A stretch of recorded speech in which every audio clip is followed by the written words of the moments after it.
Je suis aujourd'hui à Saint-Adalbert, MRC de Lillet, pour vous parler d'un magnifique projet que les gens d'ici ont. Compostage domestique, quelque chose qui me tient à cœur, quelque chose pour l'avenir de nos enfants. Ceux qui n'ont jamais composté, vous allez voir, suivez-moi, vous allez virer dingue fou de ça. Bye-bye! Hey Muriel, c'est donc bien beau ici, ça n'a pas de bon sens.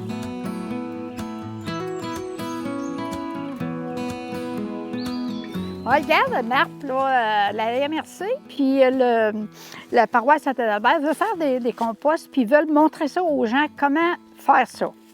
Fait que ce serait-tu possible que tu nous en parles, puis que tu nous dises comment fonctionner, là?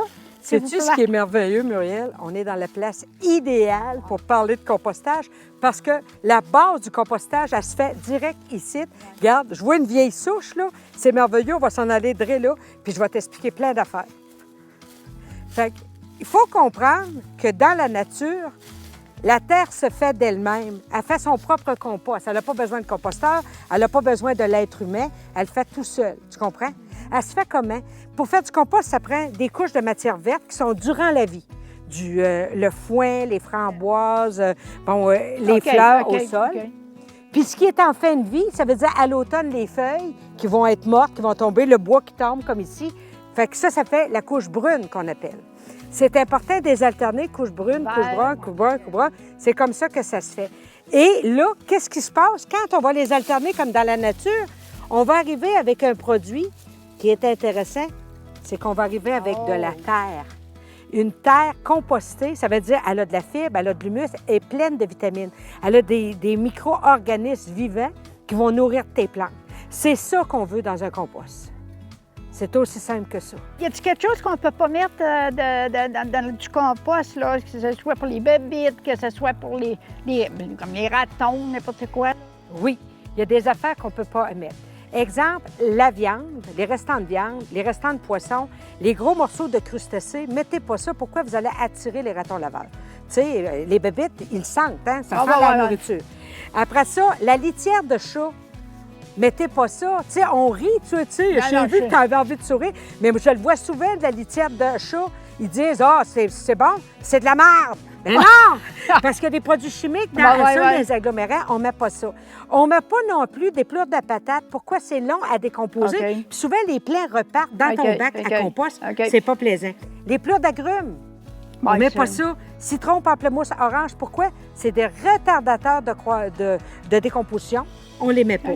Toutes les plantes insecticides, la thanasie, l'absinthe, celle que tu me parlais tantôt, les rhubarbes, les feuilles de rhubarbe, ils pourrissent.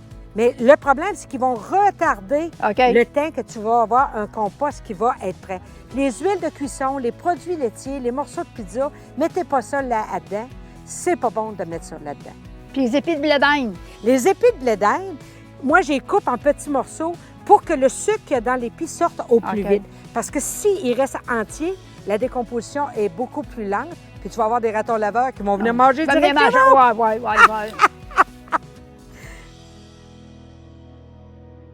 Hey Marjolaine, c'est ça, c'est beau les montagnes ici, puis tout, c'est merveilleux.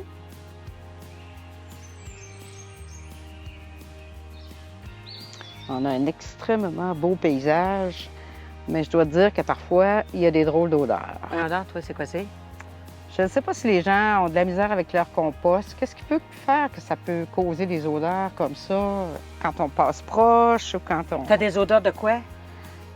Des odeurs d'œufs pourris parfois de décomposition. Ce qu'il y a le fun là-dedans, je vais t'expliquer. L'odeur nous dit le pourquoi. Si ça sent le soufre, c'est que souvent ton compost il est trop humide. Donc, il faut que tu rajoutes des matières sèches. Il faut que tu rajoutes des feuilles, de la paille, tu sais, des matières sèches. Quand c'est trop humide, ça va sentir le soufre. Quand tu as une odeur d'ammoniac dans le nez, tu sais, hein? Qui monte, là. Qui monte et qui veut mourir, c'est que là, tu as mis trop de matière verte. Il faut que tu rajoutes encore des matières sèches.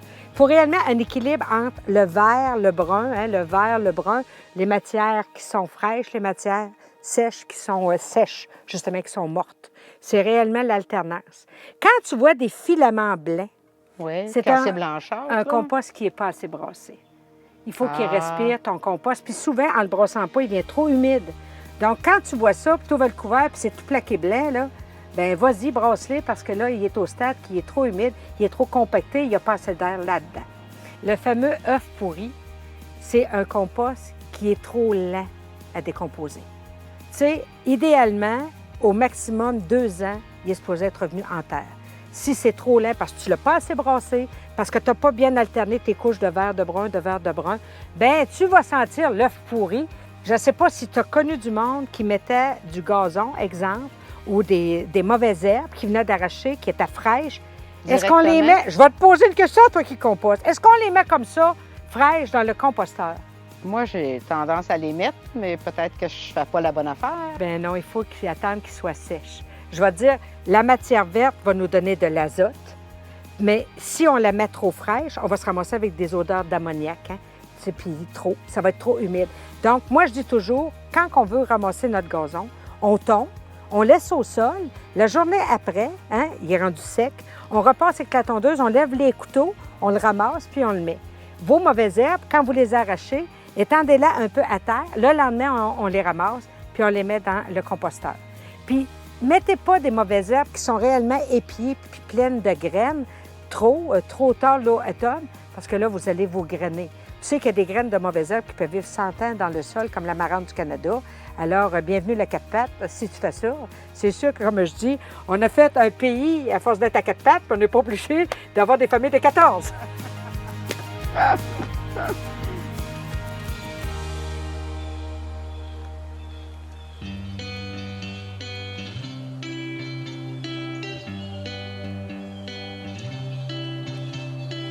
J'étais avec René Lavardière, maire de Saint-Adalbert, MRC Lillet. René, votre MRC a décidé un projet qui me tient réellement à cœur, que j'aime beaucoup, le compostage domestique. Toi, en tant que maire, pour ta municipalité, tes visions là-dessus sur le compostage, c'est quoi l'importance? Moi, je trouve que c'est l'avenir. Il faut s'en aller vers là. En plus, ça fait des années qu'on en parle, qu'il faut diminuer le tonnage de vidange, dans le fond, qu'on transporte. Nous autres, ça va jusqu'à Trois-Rivières. Ça a un coût. Ça a un coût très important. Oui. Puis en même temps, bien, de plus en plus de monde, avec ce qui se passe avec les coûts de la vie élevés, bien, faire du compostage pour sauver des coûts, pour faire le jardin, tout ça, il ne peut pas avoir mieux que ça. Là. Il ne peut pas avoir mieux que ça, tu as raison, c'est pas moi qui va t'assiner, mon cher. Et c'est pour l'avenir de nos jeunes aussi. Oui, Faire ça. puis c'est de le montrer. Il faut le montrer aux enfants, Absolument. l'importance que nous aussi, on a pour le compostage. Vous avez eu, la MRC, l'idée d'offrir un bac à compostage à chaque maison. C'est des bacs comme ceci, je le trouve très beau, très bien fait. On reçoit ça de même, René, ou on la reçoit en kit, c'est quoi? On la reçoit en kit, justement. OK. En kit, parce que pour le transport, puis pour aller les porter chez les Oui. personnes, mais c'est très facile à monter. C'est C'est facile. très simple. Un OK. coup que tu... je veux dire, c'est sûr que tu dis, hey, c'est-tu compliqué? Ça ne l'est pas du tout. OK, c'est pas comme quand on achète un meuble en Non, kit, non, non, puis non. qu'on a acheté un litre puis qu'on finit avec une chaise. Non, C'est facile. c'est facile, puis il ne reste pas de morceaux. Tu veux-tu nous montrer comment on fait ça? Oui, On va enlève le enlever dessus? le dessus qui est amovible. Oui.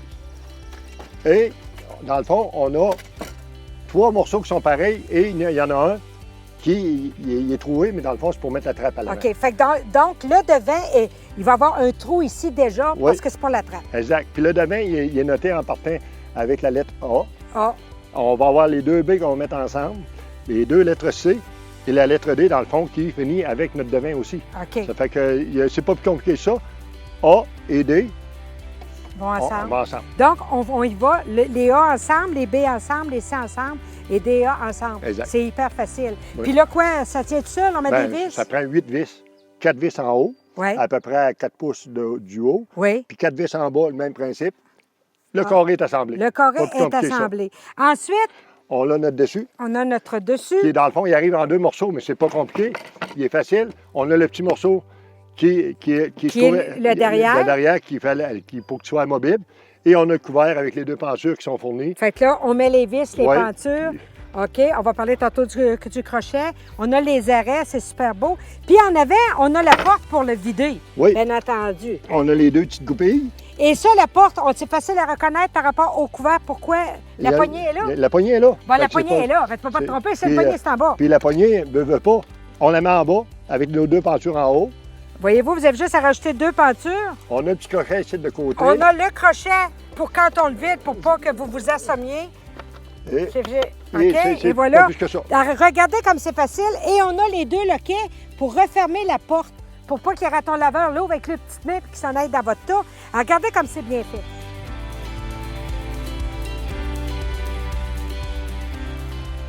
Mais René, j'ai une affaire à te dire. Là, tu pars une mode, tu sais pas ce que tu as fait, mon homme. Le monde va commencer à composter puis vont aimer ça. Et souvent, on veut 2 sites de compostage. On veut un site qui est plus avancé, un site nouveau, hein, qu'on refait parce que du compost, ça ne se fait pas en 2 semaines.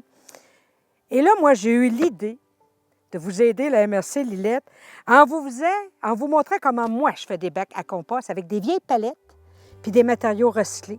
Fait que plus tard, après la vidéo, la MRC, vous allez envoyer cette capsule-là qu'on vous offre parce qu'ils vont se mettre à composter full. Et tu sais quelque chose, René? Quand on part un bac à compost, on le part où? On le part premièrement directement sur la terre pour enlever le gazon. Il faut être directement avec la terre pour avoir l'humidité du sol qui vient bien. On le met à l'ombre, à l'abri du vent. Puis moi, j'aime bien au fond de la cour comme ici parce que si on l'échappe et que ça sent un peu, mettez-le pas le barbecue là, parce que le beau-frère, il ne boira pas sa petite bière, comme on dit. Et quand on part notre composteur, on part toujours avec une matière brune, une matière sèche. Soit des branches, du vieux bois pourri ou des feuilles. C'est le premier étage. Ensuite, ça va être vert, brun, comme on a dit avec les charmantes dames que j'ai rencontrées. Puis on l'a fait avec Horisol à Saint-Jean-Port-Joli. C'est une compagnie où il y a des personnes qui ont certains handicaps travaillent, puis ont tout fait ça en collaboration pour toutes nos municipalités de l'îlet. Je peux te dire que là, tu tombes dans une chose qui me tient à cœur, les personnes handicapées. J'ai une petite fille, moi, qui est handicapée. Donc, encourageons-les. C'est des gens qui ont besoin de travailler, puis c'est des gens qui sont fiables. Oui. Alors, Horisol, tu me dis, félicitations, c'est un très beau projet. Ils sont fiables, ils sont fiers. Ils sont fiers! Oui.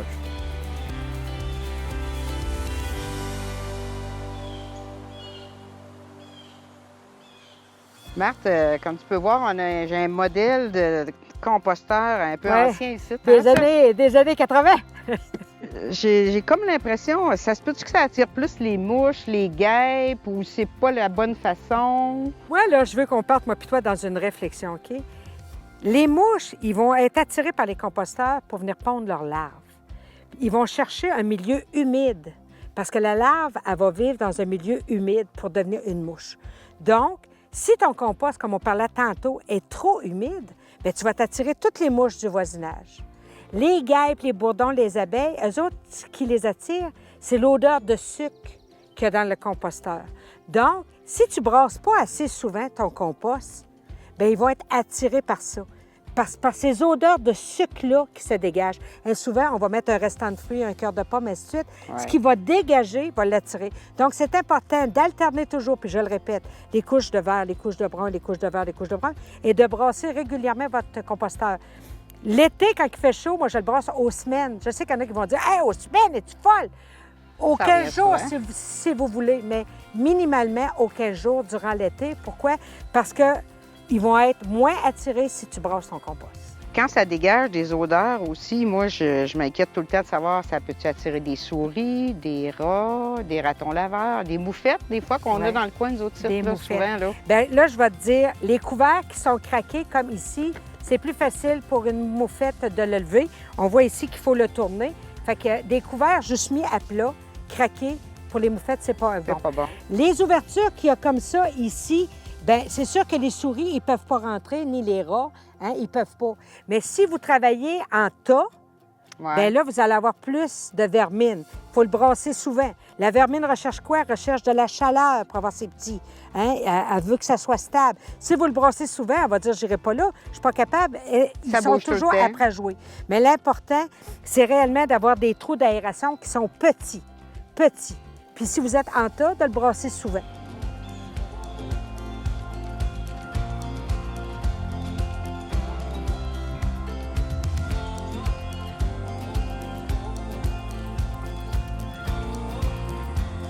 René, je vais te sauver la vie avec ton tas de compost qui ne pourrit pas, puis tu veux voir la fin de ça. J'ai amené ici, je ne sais pas si tu en as sur ta terre, de l'ortie. Ça pique, ça, terriblement. C'est vivace. L'ortie, c'est un activateur de compost. Pas rien qu'une plante qui nourrit les autres. C'est un activateur. Comment qu'on fait? On va faire un purin avec ça. C'est quoi? C'est qu'on va mettre la plante dans une chaudière d'eau, OK. mais pas de l'eau chlorée, là, de l'eau normale ou de l'eau de pluie. Prenez une chaudière en plastique tout le temps. Pourquoi? Si tu le prends en fer, ça ne marchera pas. En bois ou en plastique. On n'est pas autant d'une paire, la chaudière en bois, prenons-la en plastique. Donc, on va prendre de l'ortie. Fait que tu prends ton ortie puis tu me l'envoies dans ma chaudière d'eau. Pas mal? Ah, tout. Tout? Vois-tu? Pour que tu aies le 2 tiers de ta chaudière qui soit des plantes. Rentre-les, là, je vais te passer le bâton, toi. On rentre ça. Pas dit le bâton, puis moi, m'en rajouter. Tu vas en rajouter, c'est ça, on dit full la top, comme on dit. Quand tu as le 2 tiers des plantes dans ta chaudière de 5 gallons, on veut que ça reste dans le fond, fait qu'on vient y sacrer une roche sur le dessus comme ceci. Et on va abrier ça d'une vieille guenille. On laisse ça dans le fond de la cour au soleil. Une fois par jour, tu enlèves la roche, puis tu vas venir brasser pour faire rentrer de l'air là-dedans. OK. C'est l'oxygène qui va faire macérer ta plante. Au bout de 8 à 9 jours, tu vas voir, l'eau vient comme vert brun, puis ça sent le vieux coliche. Ça sent la marde. Mais ça porte son nom, c'est un purin. Qu'est-ce que tu veux? On a tordé, c'est ça. Et là, tu vas prendre 10 de ce bouillon-là, 90 d'eau, puis à peu près 3-4 fois durant l'été, tu vas venir arroser ton compost avec ça. De même, tu vas activer les micro-organismes qui vont se nourrir de ton ortie, puis ça va pourrir bien plus vite, mon homme. Ah, oui. Ben oui! Tu viens de régler mon problème. Ben tiens, on passe un autre.